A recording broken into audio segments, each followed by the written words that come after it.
हाम्रो देश नेपाल बहुजाति, बहुभाषी, बहुधर्म र बहुसंस्कृतिका धनी तथा भौगोलिक विविधताको देश हो। यहाँ विभिन्न जात जाति, भाषा भाषी तथा धर्म मान्ने मानिसहरूको बसोबास छ। विश्वमा हिन्दू धर्म मान्ने मानिसको संख्या कम भए तापनि हाम्रो देश नेपालका अधिकांश मानिसहरू हिन्दू धर्म मान्ने गर्दछन्। विशेष गरी ब्राह्मण, क्षेत्री, नेवार, दलित लगायतका अन्य जात जातिका मानिसहरूले हिन्दू धर्म मान्ने गरिन्छ। हाम्रो देश नेपालका पशुपतिनाथ, मनोकामना, दोलखा भीमसेन, मुक्तिनाथ, हलेसी महादेव, स्वर्गद्वारी, लुम्बिनी लगायतका धार्मिक तथा पर्यटकीय स्थलहरू प्रख्यात रहेका छन्। यस्तै धादिङ जिल्लाका गुप्तेश्वर महादेव, गङ्गजमुना, त्रिपुर सुन्दरी माई, सिद्ध बाबा लगायतका थुप्रै धार्मिक स्थलहरू प्रचलित छन्। धादिङ जिल्लाको 13वटा पालिका मध्ये नेत्रौती डब्जोङ गाउँपालिकामा पनि विभिन्न इतिहास बोकेका ऐतिहासिक तथा धार्मिक सांस्कृतिक स्थलहरू रहेका छन्, जसमा डब्जोङ दरबार, वाका राहा, बागखोर, सातकन्या देवी मन्दिर, बिन्दुकेश्वर महादेव जस्ता ऐतिहासिक धार्मिक स्थलहरू रहेको पाइन्छ। त्यसमध्ये नेत्रौती डब्जोङ गाउँपालिका वडा नम्बर 3 मा अवस्थित बिन्दुकेश्वर महादेवको विस्तृत विवरण हामीले यस भिडियो मार्फत प्रस्तुत गर्ने जमर्को गरेका छौँ।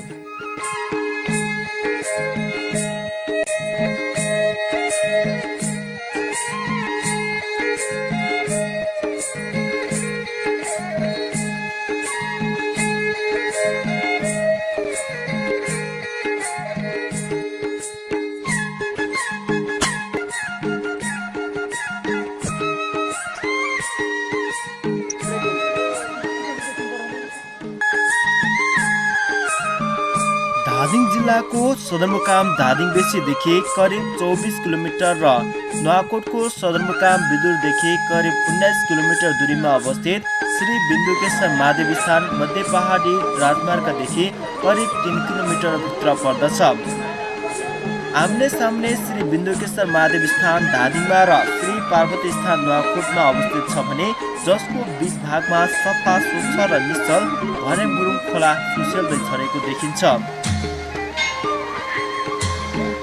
2200-2400 राज्यसँग जोडेर आजसम्म धार्मिक, पर्यटकीय, सांस्कृतिक, धार्मिक सहिष्णुता, व्यापारिक महत्त्व बोकेको श्री बिन्दुकेश्वर महादेव साँच्चीकै अनौठो र यथार्थ घटना तथा परिस्थितिले आत्मसात गर्दै उकासिएको छ।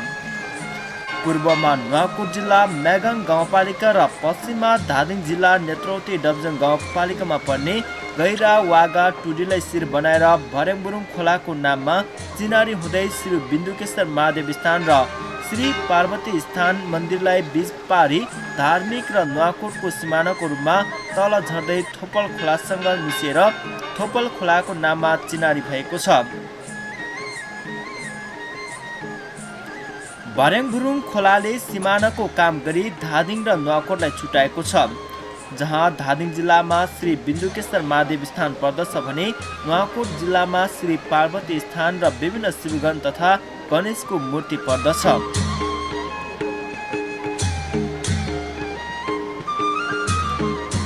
श्री बिन्दुकेश्वर महादेव विक्रम सम्वत 1805 सालतिर सामान्य व्यक्तिले सजिलै उसँग उचाल्न सक्ने शिला थियो भन्ने किंवदन्ती रहेको छ। तर अहिले हामी देख्न सक्छौँ उक्त शिलाको आकार धेरै गुणा बढेको देखिन्छ। त्यस्तै पार्वती स्थानको पनि आकार परापूर्व कालमा सानो पहरामा टुसाएको जस्तो देखिन्थ्यो रे। अहिले हामी देख्न सक्छौँ यसको आकारमा धेरै भिन्नता रहेको छ। यस बिन्दुकेश्वर महादेव स्थानमा विशेष गरी कार्तिक र चैत्र महिनामा मेला लागे पनि पूजाआजा भने 12 महिना नै गरिन्छ।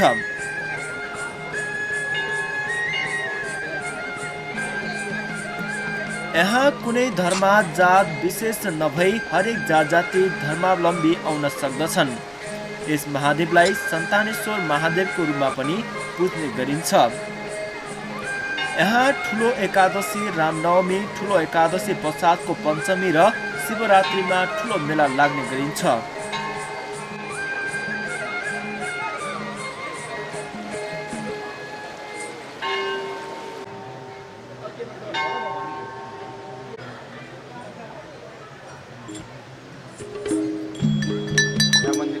श्री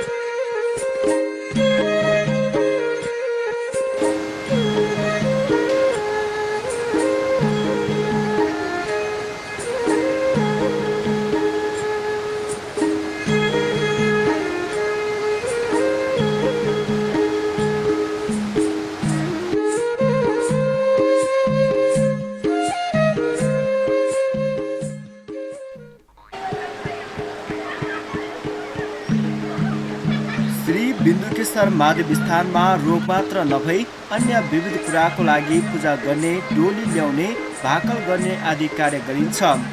मादी यो किन बोकेर आउनुहुन्छ? फुलको डोलीसँग चाहिँ मादी बाल्ने हो। अब राम्रो सफलता हुन्छ भनेर नि फुलको डोलीसँगै बालेर खोला सेलाउने अनि आँटा कुरो पुग्ने आँटा कुरो पुग्छ भनेर नै हो कि। यस्तो कार्य बिन्दुकेश्वर महादेव स्थानको स्थापना कालदेखि नै गरिँदै आएको छ। यस तीर्थस्थलमा जो व्यक्ति वा भक्तालु शुद्ध मनले एकचित भई कुनै लोभ लालच ईर्ष्या नगरी श्रद्धापूर्वक पूजा गर्दछ वा डोली ल्याउँछ उसले चिताएको कुरा अवश्य पूरा हुन्छ भन्ने सम्पूर्ण जनमानसमा विश्वास रहेको छ।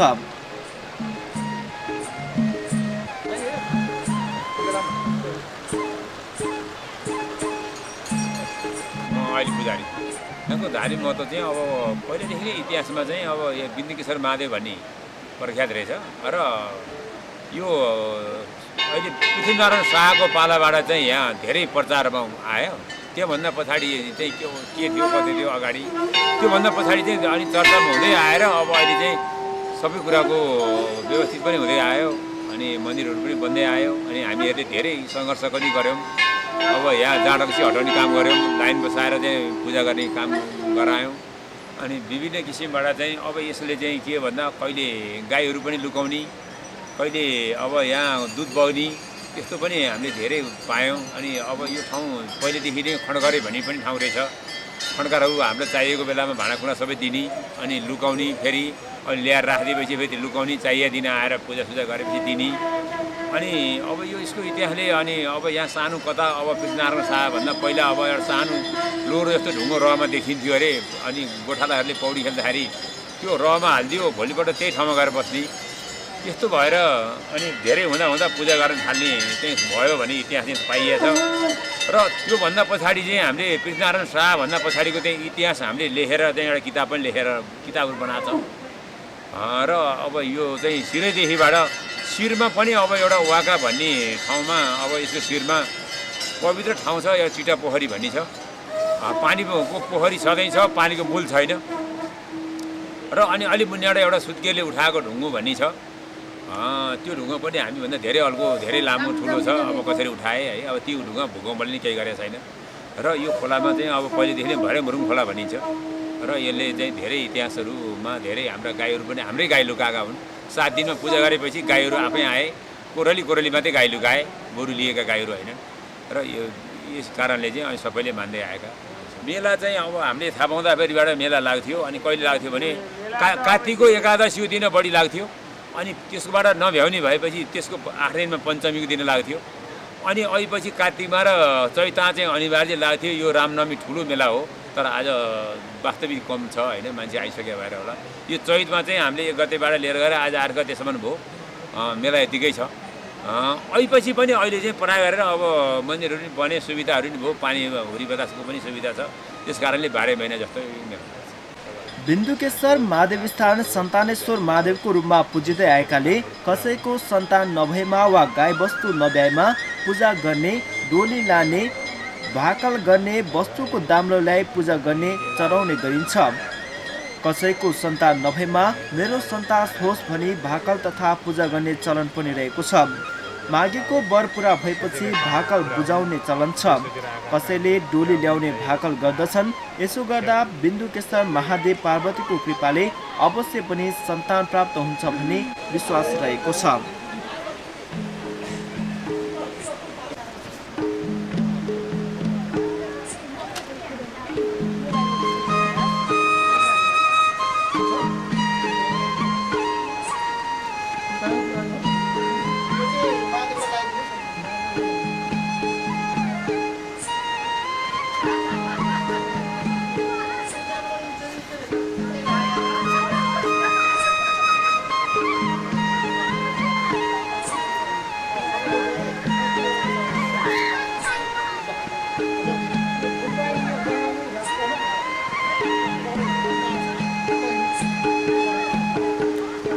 प्रमुख तीर्थस्थल तथा सबैको साझा दायित्व रहेको फुलबारी श्री बिन्दुकेश्वर महादेव स्थान विक्रम सम्वत 2072 सालको चैत्र 9 गतेदेखि 16 गतेसम्म श्रीमद् भागवत ज्ञान महायज्ञ लगाएको थियो।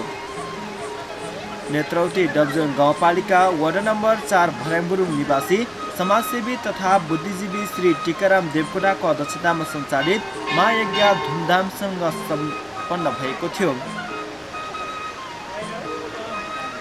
स्थानीयवासीका साथै अन्य स्थानका भक्तजनहरूबाट पनि विभिन्न सहयोगहरू प्राप्त भएको छ। पानी पर्दा ओत लाग्न र घाममा छाहारी बसेर पूजा लगाउन धेरै सहज भएको छ। त्यस्तै धादिङ जिल्ला नेत्रौती डबजोङ गाउँपालिकाबाट विक्रम सम्वत 2075 सालमा रु 15 लाख रुपियाँ बजेट विनियोजन गरियो। यसै साल श्री बिन्दुकेश्वर स्थान छेउबाट धादिङपट्टि आउने बाटो बाको खोर जहाँसम्म सडक बाटो आएको छ यहीसम्म आई बाटो जोडिएको छ। दुईपट्टि बार र सिमेन्टबाट निर्मित सिडी रहेको छ।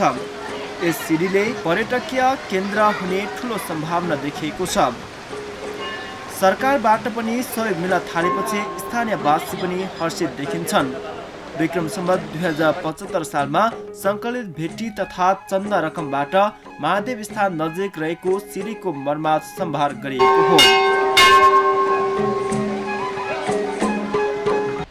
एकीकरणको समयमा पृथ्वीनारायण शाह जब यहाँ एकीकरण गर्न आउनुभएको थियो त्यतिखेर उहाँको एउटा पुजारी उब्लानन्द, हामी उच्चारणमा लेखाइमा उब्लानन्द भयो नि बिब्लानन्द भन्छौँ, बिब्लानन्द भन्ने गुरु आउनुभएको रहेछ।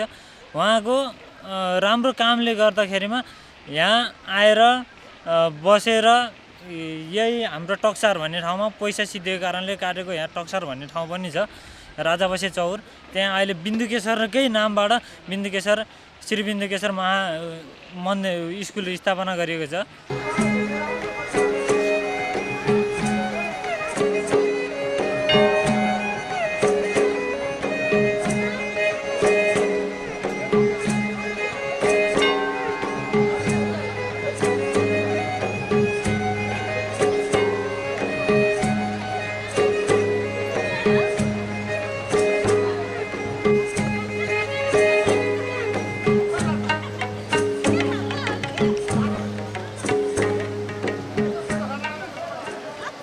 प्राचीन कालदेखि नै यहाँ पूजाआजा गर्ने चलन रहेछ र यो धार्मिक महत्त्व चाहिँ के छ भन्दा सांस्कृतिक महत्त्व यो शिवपुराणको हिमवत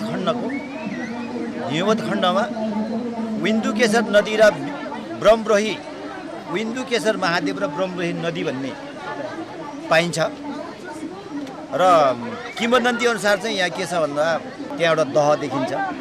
त्यो दह चाहिँ हनुमान दह भनिन्छ, बाँदरी पनि भनिन्छ बोलीचालीको भाषामा। त्यो दहमा चाहिँ एउटा जाल खेल्ने मान्छेले सधैँ जाल खेल्थे। अनि जाल खेल्दाखेरि सधैँ जालमा माछा नआएर ढुङ्गा आउँथ्यो। अनि त्यो ढुङ्गा आएको देखेर जलहरीले हँसियाले हिर्काएको डोब अहिले पनि तपाईँ देख्न सक्नुहुन्छ महादेवको उसमा। त्यहाँबाट दुध निस्कियो। अनि दुध निस्किएपछि यहाँ चाहिँ यतापट्टि ब्राह्मण बस्तीमा गएर चाहिँ ब्राह्मणहरूलाई बोलाएछन्, ज्योतिषीहरूलाई बोलाएछन् र हेर्दाखेरि साँच्चै शिवजी रहेछन् भन्ने हिसाबले पूजा गर्न सुरु भयो भन्ने किंवदन्ती पाइन्छ। र त्यो एउटा त्यही दहको माथिबाट एउटा चाहिँ गुफा छ। त्यो गुफामा गएर पूजा गर्दाखेरि चाहिँ त्यहाँ मान्छेलाई दुःख भयो। त्यो दुःख भएको कारणले यहाँ पनि अर्को गुफामा ल्याएर पूजा गरिएको र यो महादेव हामीले देख्दैमा पनि सानो थिए, केही सानो थियो अहिले भन्दा।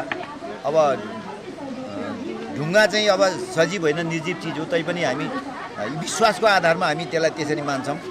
अनि पारिपट्टि पार्वतीको स्थापना छ। बिन्दुकेश्वर महादेव अहिले भनिन्छ बोलीचालीको भाषामा, खासै बिन्दुकेश्वर महादेव हुन्। पारिपट्टि पार्वती माता हुनुहुन्छ।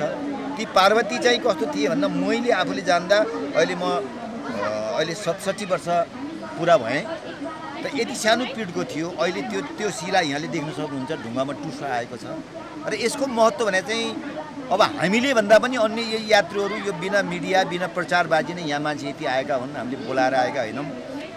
यो मन्दिरका चाहिँ कतिपय चाहिँ कोहरू जनताबाट बनेका छन् र अहिले राज्य सरकारले पनि बन्यो। र यो नेत्रावती डबजोङ गाउँपालिकाका हाम्रो चाहिँ दुर्गा कुमार साक्यबाट पनि यहाँ बजेट छुट्याउने काम भयो र अहिले प्रदेशको र दुर्गाकुमार साक्य अथवा हाम्रो गाउँपालिका नेत्रावतीको बजेट 1,30,00,000 बजेटबाट यो अहिले चाहिँ यो संरचना यहाँले देख्न सक्नुहुन्छ। र योभन्दा पहिले हामीले 2059 सालबाट चाहिँ भेटी सङ्कलन गर्दै सामान्य जति सकिन्छ त्यति बनाउँदै आयौँ र यो अझै पनि बनाउन थुप्रै कुरा बाँकी छ, तर राज्य सरकारको ध्यान अब यहाँ पुग्छ भन्ने छ। विभिन्न आस्था लिएर आउँछन्, यहाँ बौद्ध मार्गीहरू पनि आउँछन्, अन्य जातिहरू पनि आउँछन् र एउटा कुरा मानिनु, यहाँको सन्तान छैन मैले सन्तान पाऊँ, छोरा छैन मैले छोरा पाऊँ, मेरो विवाह भएको छैन मैले राम्रो वर पाऊँ, मैले राम्रो वधु पाऊँ, म परदेश जानु छ र मेरो परदेश सफल होस् भनेर घन्टी चढाए यहाँ देख्न सक्नुहुन्छ।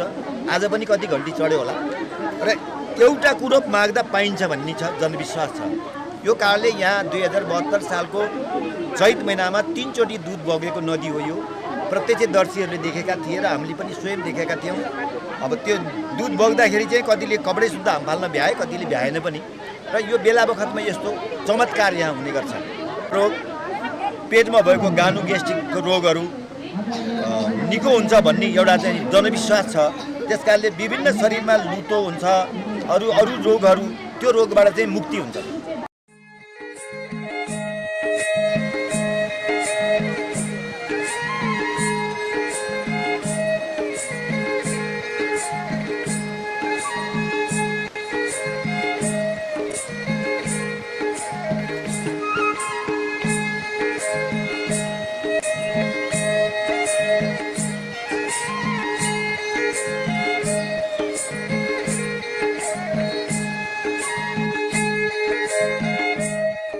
यो भगवानको चाहिँ भन्नु त रोग व्याध यताउति अब सुख शान्ति होस्, पीर कष्ट हरण होस् भनेर चाहिँ भगवानको चाहिँ दर्शन गर्न आएको, मारेको खानु।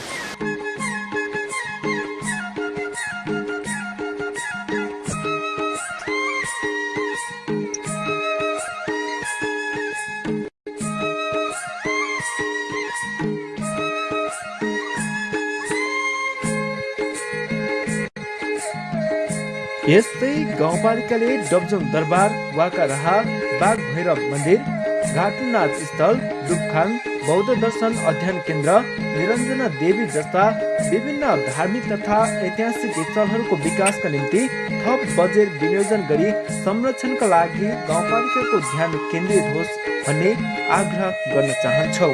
धन्यवाद।